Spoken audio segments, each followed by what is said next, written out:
We were talking about the style of NYPD Blue and your first immersion into it. How did you take to it in terms of, from a director's standpoint?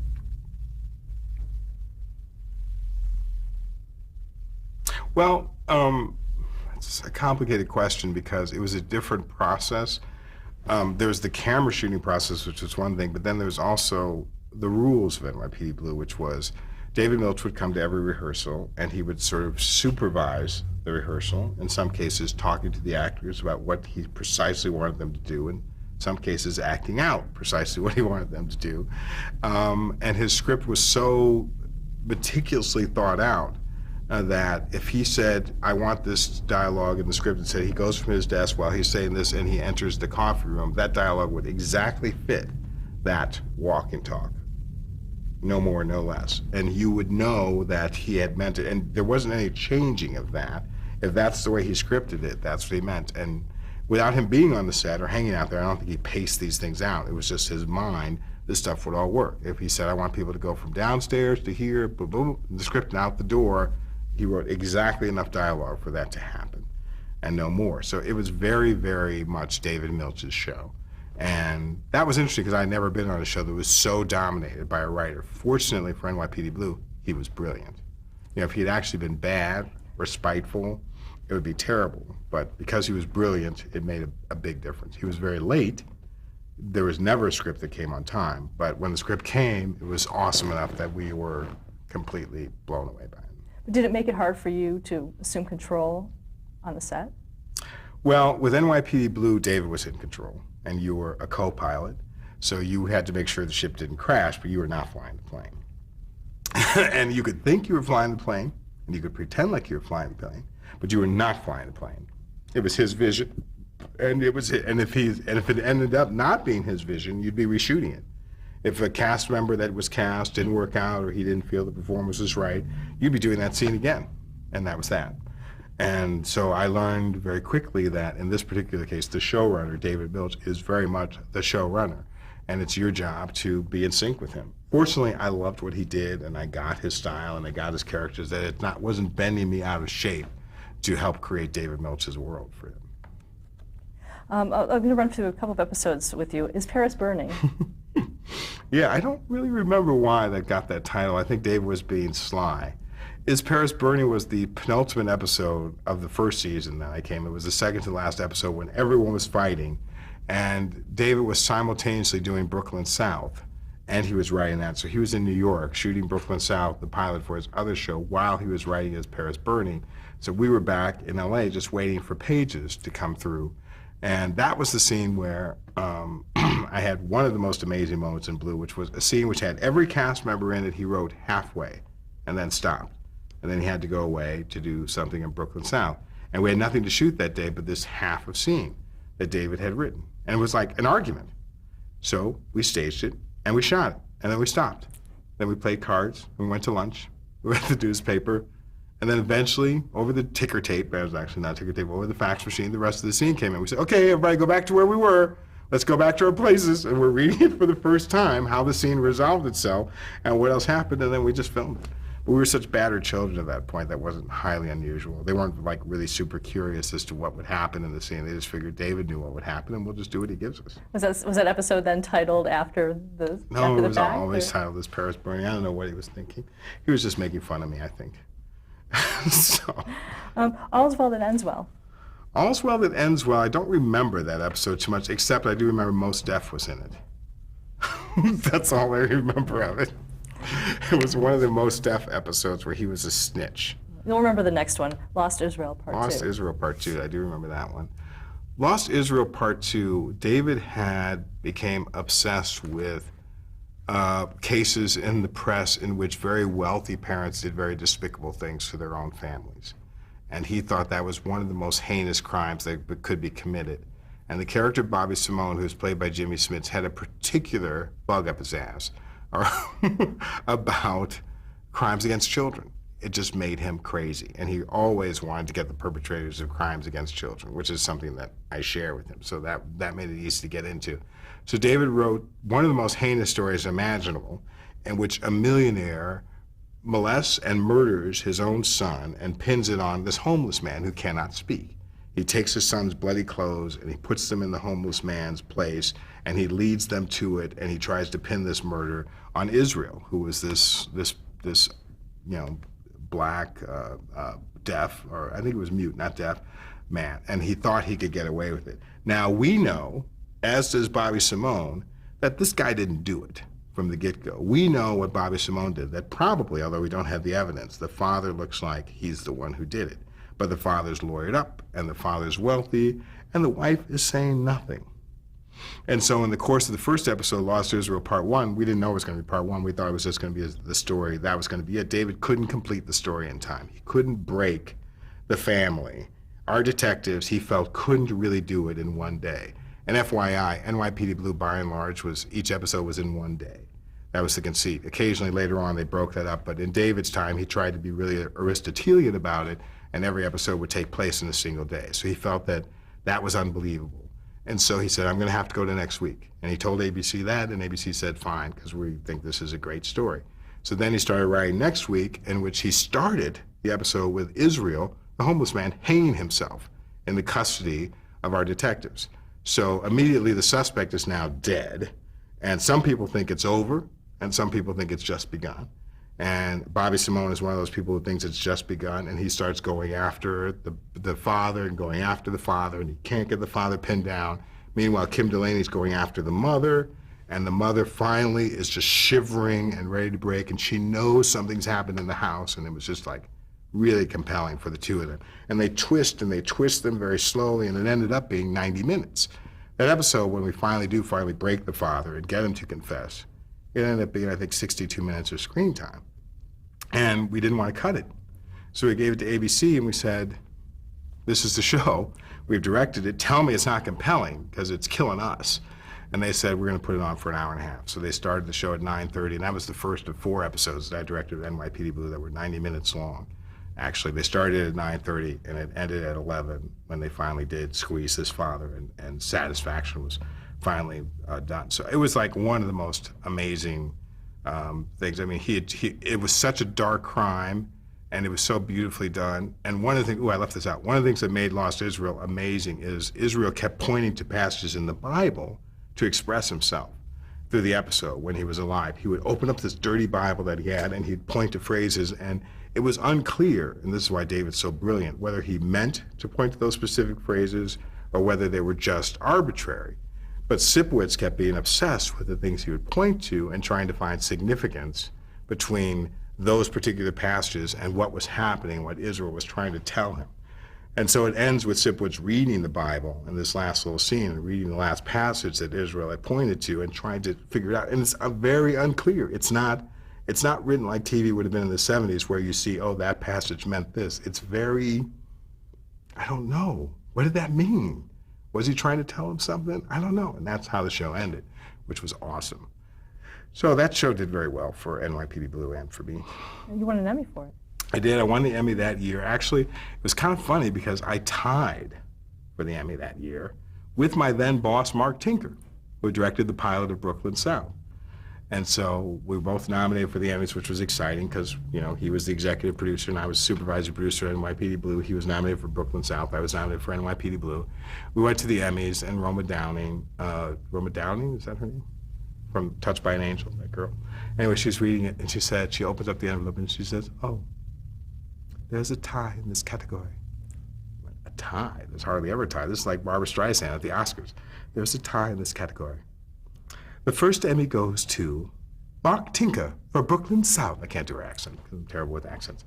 So Mark runs up and he talks like a really long time, and the music's playing, and I'm like poo-pooing in my pants, and the whole thing is like, come on, is it me or is it somebody else? And I think David Chase was also nominated for the pilot of The Sopranos, and I'm going like, this is a, So anyway, and the other Emmy goes to Paris Barclay. And I go, ah. And Jimmy Smits, you could see it on the video, jumps up and he's clapping, he's in the front row, and it was really exciting. And then, yeah, I got a little tchotchke. Tchotchke, see? Hearts and Souls.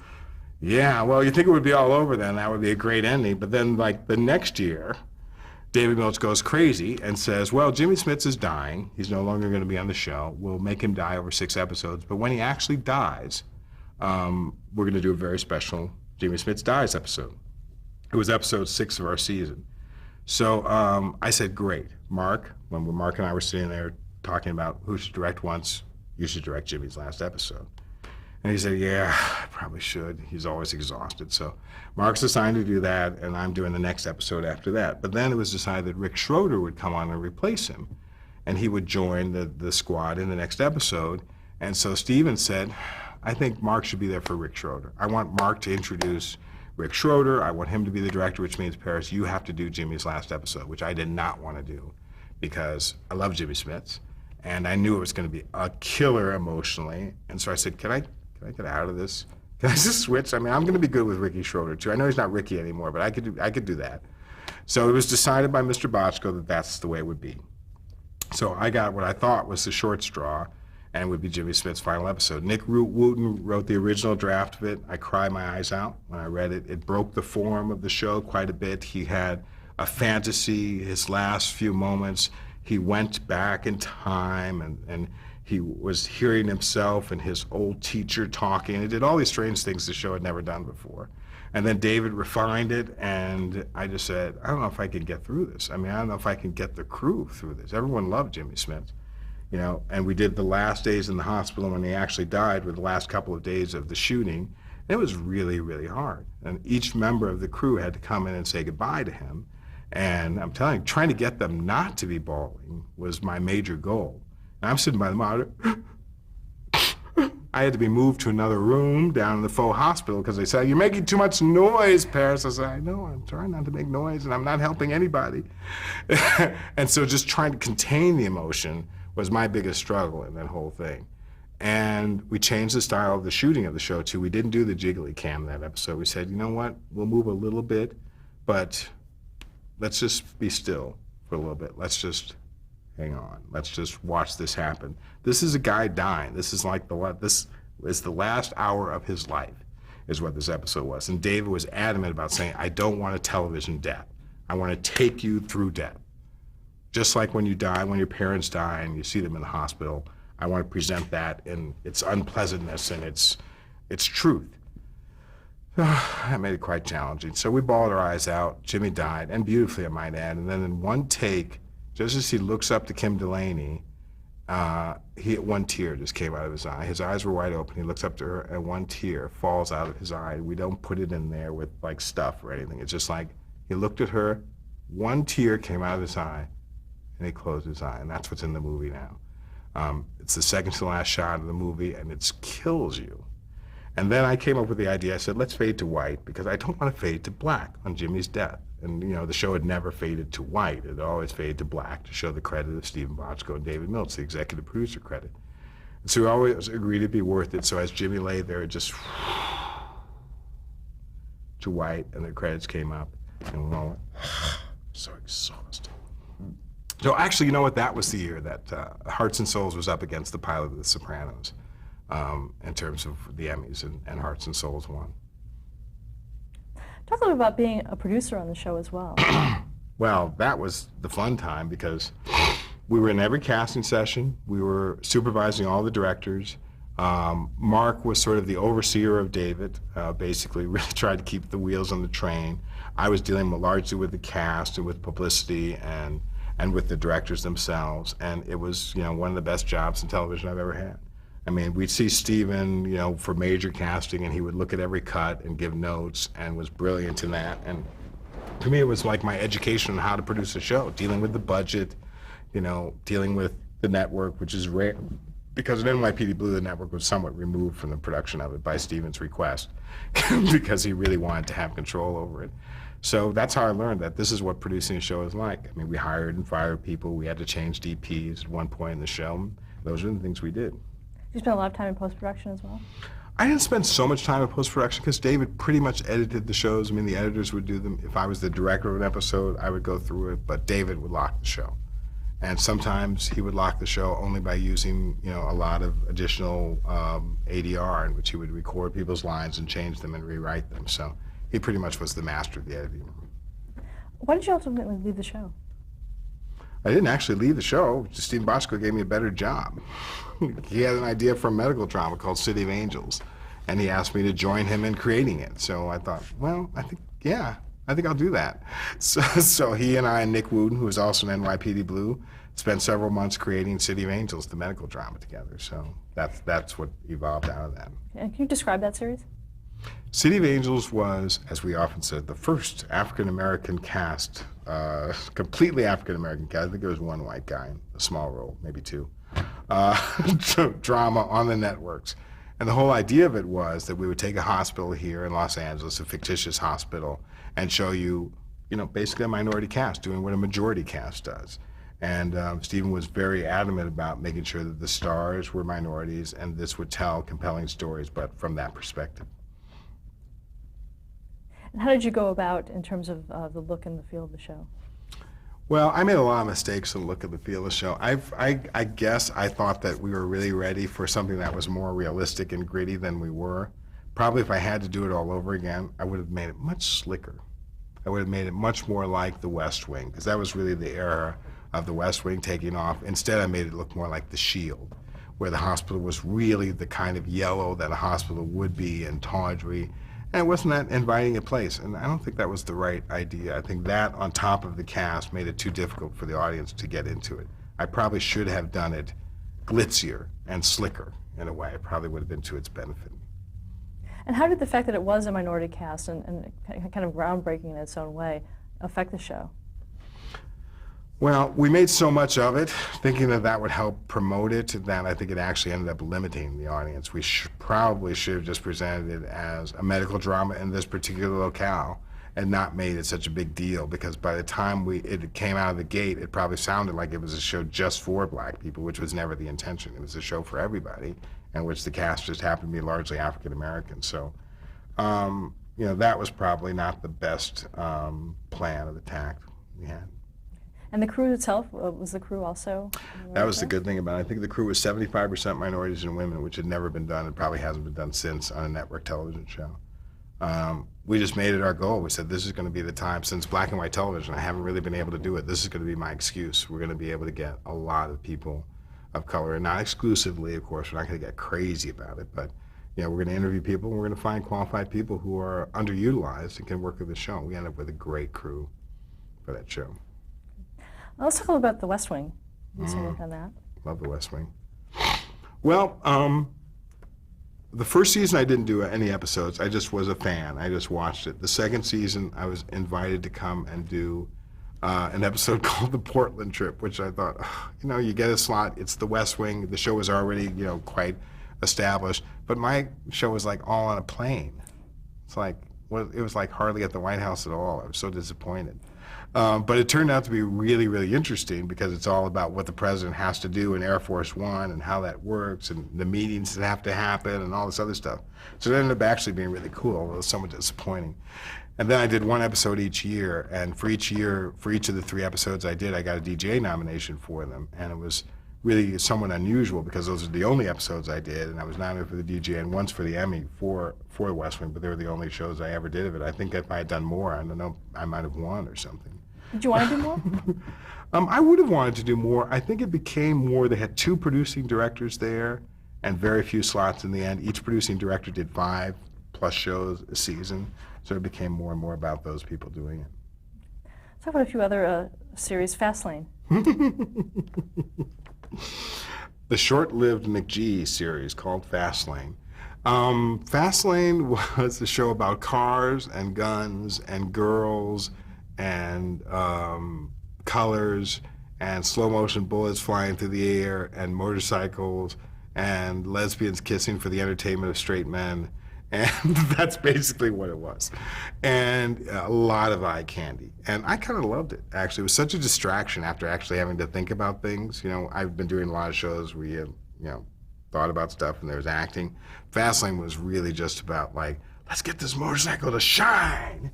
And that's what it was about. McGee had done the pilot very successfully, coming off of Charlie's Angels, and I did the very first episode that was done of it. And I tried to make it look as deluxe and as glitzy as the pilot on a quarter of the budget.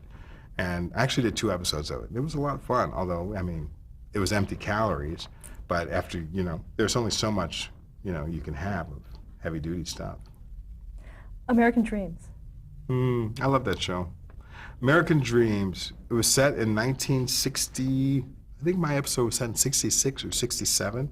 I can't remember. Wonderful show, really heartwarming, a real family drama like they don't make anymore, set in the 60s era where a girl aspired like Hairspray to be on American Bandstand, and she actually did get to be one of the dancers on American Bandstand, and it had all the music of the time, and we would spend so much time in the show just picking the right songs at the time for the scenes, and her brother was getting ready to go to Vietnam. It was just like really, really good. It was like Life Goes On and those really great family drama, Family, the shows that we used to have, and it just didn't make it. It just didn't get the audience, which is really too bad, because there was like hardly an episode that didn't break your heart of that show. It was so well done, and the music was so great. Dick Clark was one of the producers, and so he was able to reach out to all these different musical performers, and I had Hilary Duff in my episode playing one of the Ronettes. And, it was just that kind of fun stuff. So we had performance in it on American Bandstand. And it was highly underrated. I think if that show could ever come out on DVD, if they got like the DVD rights to the music and stuff like that, it would do enormously well.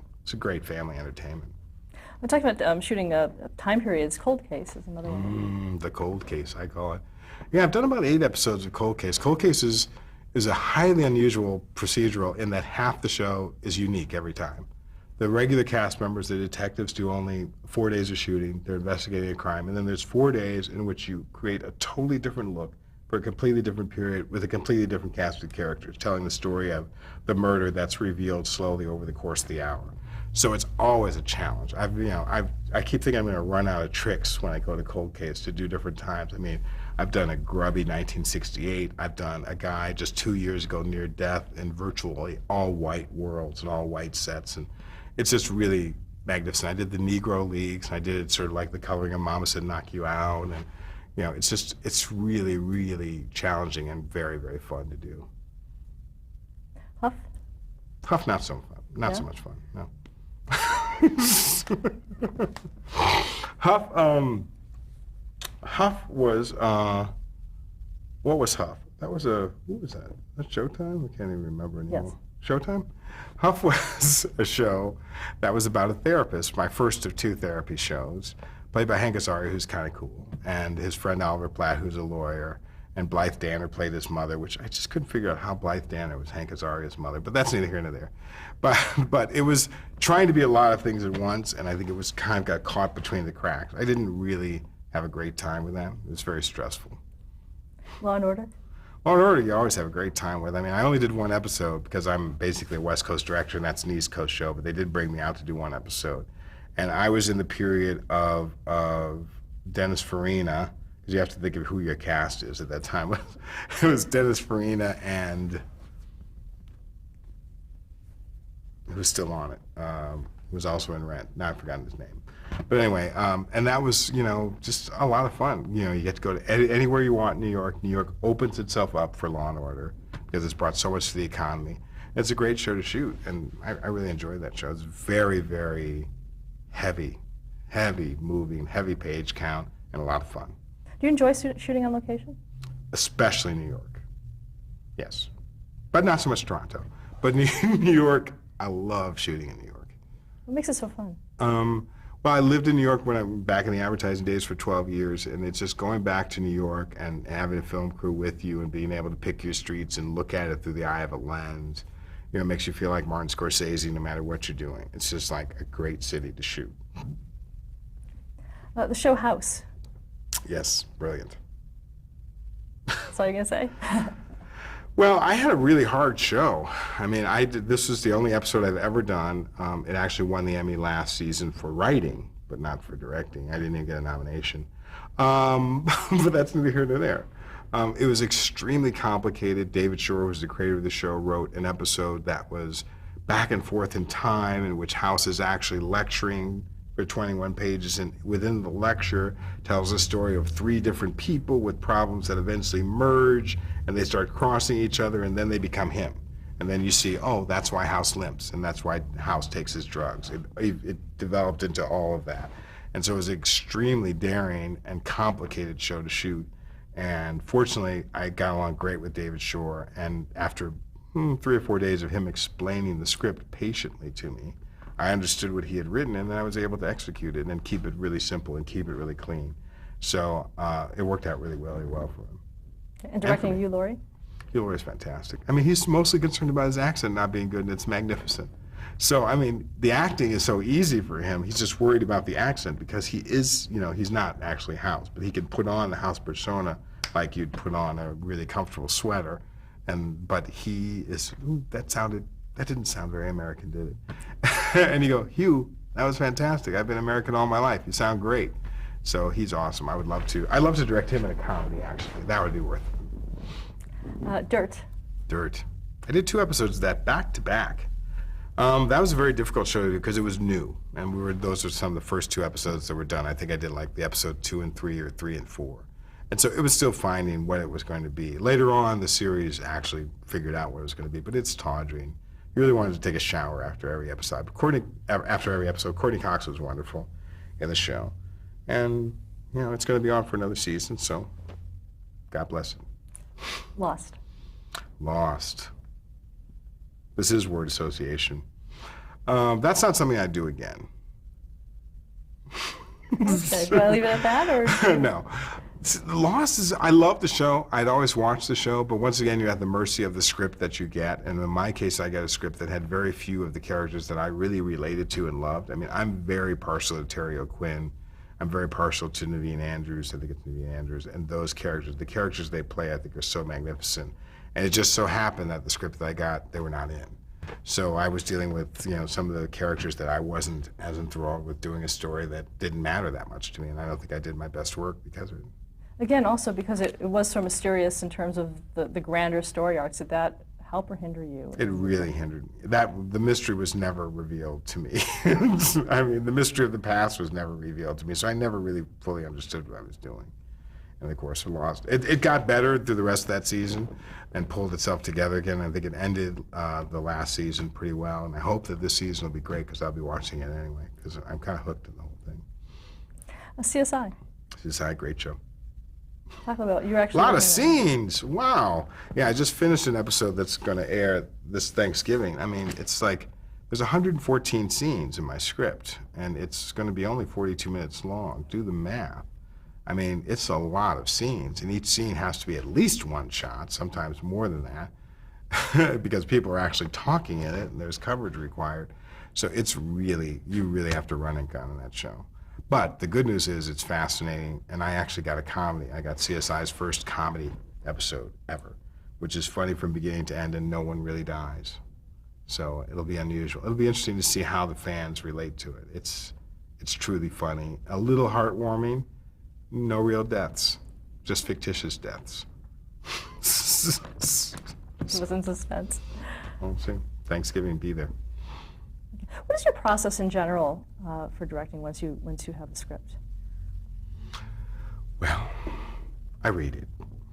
I make notes. I start to worry. I think I can't do it. I convince myself I can do it. I figure out who I can cast in the secondary parts who will help me do it. I panic. I start to laugh at myself because I say, you've done this so many times, you'd think you'd be over it, and yet you're still falling apart. What up? Then slowly I put the pieces together with usually the first AD by just breaking it down to day by day and saying, okay, this is the first day. What am I doing? Let me prepare to do that. I still do shot lists virtually every day, like I just got out of film school because I need the security of having a plan. I do little drawings where I want the actors to be, which I don't show the actors because then they think that I'm treating them like meat puppets. So I do have a little plan, and all I'll say to them on the day is, why don't you just start sitting there, and maybe you come in the door and let's see what happens. And invariably, they basically fall into what I had planned anyway, with a tweak or so. So I don't make them, feel bad. And then eventually, the days start to add up. And before long, you're halfway through the show.